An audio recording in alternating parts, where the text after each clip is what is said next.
Right, so we're at the stage where we need to go ahead and actually change the user's password now and redirect them. So what do we want to do? Well, I'm going to go ahead and call a function here that I haven't actually created yet, but we'll go ahead and we'll pop over to our users.php functions file and create this function in just a moment. So the function is going to be change underscore password, and we need to pass a variety, two parameters in fact, just to this function. That's going to be the user ID, so we can identify which user that we want to actually, who we want to change password, and the new password. So that will just convert the password to an MD5 hash and place it into the database. So let's go ahead and open up our init.php file. We'll need that. And we'll also open up our users functions file. I'll go ahead and get rid of register now, we don't need that.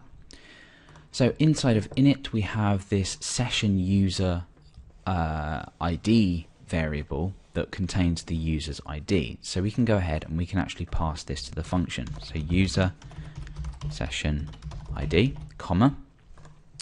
And the next thing we need to pass is the password that the user wants to change to. So in that case, it will be the posted password that we gave here. So $_post password. Now notice we're not encrypting it at this point. We'll leave our change password function to do that. So once we've changed our password, what do we want to do? Well, we want to redirect the user to a success page. And we did this in the registration page. We basically redirect them to the same page, but we use a success query on the end, which will allow us to output a success message to the user. So this change password function, we need to go ahead and create this. So let's go ahead and define this here. So change underscore password.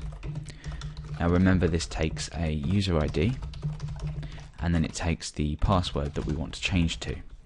So let's go ahead and sanitize this data. Now password we're going to convert to an MD5 string, therefore anything that looks remotely like an SQL injection, we don't need to actually sanitize it because we're converting to an MD5, which will just be numbers and letters. But the user ID, we always want this to be an integer.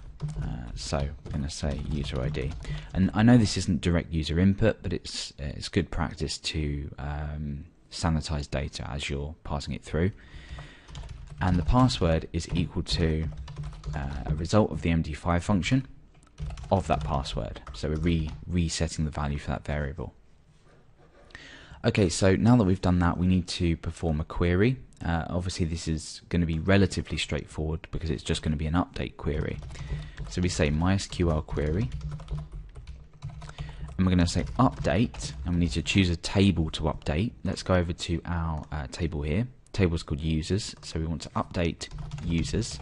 Set password, so this is the field that we're setting, equal to, and then a value, and that value is the new password.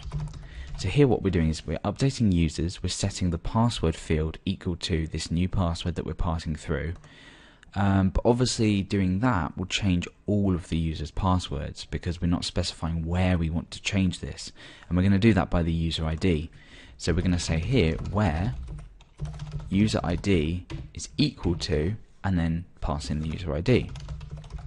Notice I haven't put any single quotes around this because it's a number, so it doesn't require single quotes. And that's it. We've done that now. We're going to essentially just change the user's password using this, so it's relatively straightforward. So let's go ahead and check this out. Unfortunately, we can't really see the the plain text version of the password once it's been stored, but you'll know that once I change my password, this will change to a different string. So let's go ahead and change my password. So I'm on change password.php. My current password is password. My new password is going to be password 1 and password 1. Very secure password. So clicking change password now, you see that we've been redirected to this success query here, which we'll deal with later. We'll output, say, your password's been changed to the user. We'll do that in a moment.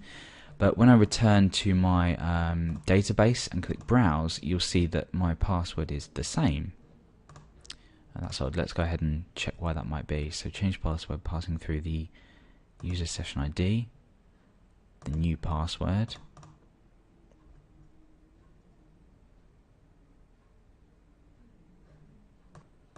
Let's just have a look here. So we've got user session ID being passed through. Ah, there we go. Okay.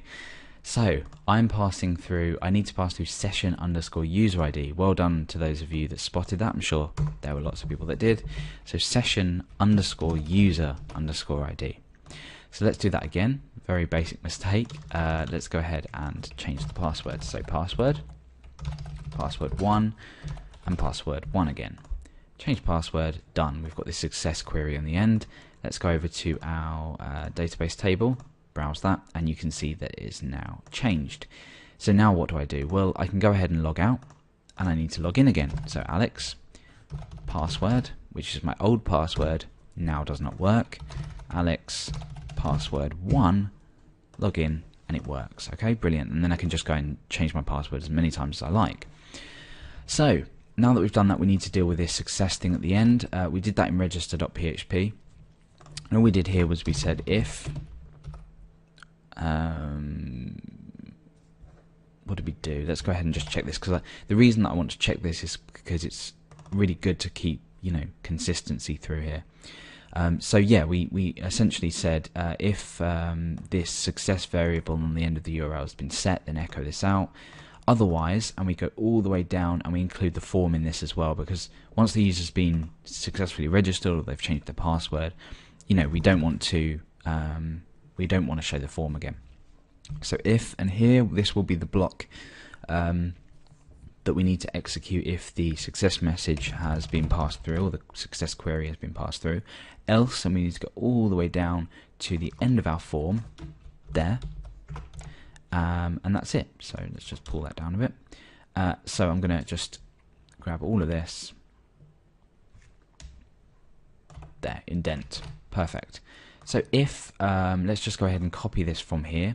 So if is set success, and that's empty. This bit's sort of irrelevant, but I just like to do it just in case anyone, you know, tries to go success equals and a load of rubbish. We just want success. That's all we want. So as long as that exists there, we want to do something, and that will be to say echo your password has been changed. Simple. So let's go ahead and change the password again. So my current password is now password 1, remember. I'm going to change this to password 2, and again I'm going to change this to password 2. So change password, your password's been changed. Perfect, because we've got the success error message up here. And again, that benefits not being able to press F5 to refresh this page and send the query again. So we're not, you know, allowing anyone to do that. Okay, so now let's, well, we're essentially done now, but we want to just clear this up, and I wanted to go ahead and change these types here to password, which is going to act in the same way. It just means that we're not going to store any of this data in the browser by default. So you can see that when I was choosing them before, we had drop downs, but now it's all, you know, starred out there. Okay, so that's it. We've given the user the ability to change the password. We've created a simple form. We have validated this data, which again is extremely important. And then we've called this change password function in here to allow the user to actually change the password. And we've redirected the user on success, outputted errors on any errors being found, and then the user's password is changed, and that's that.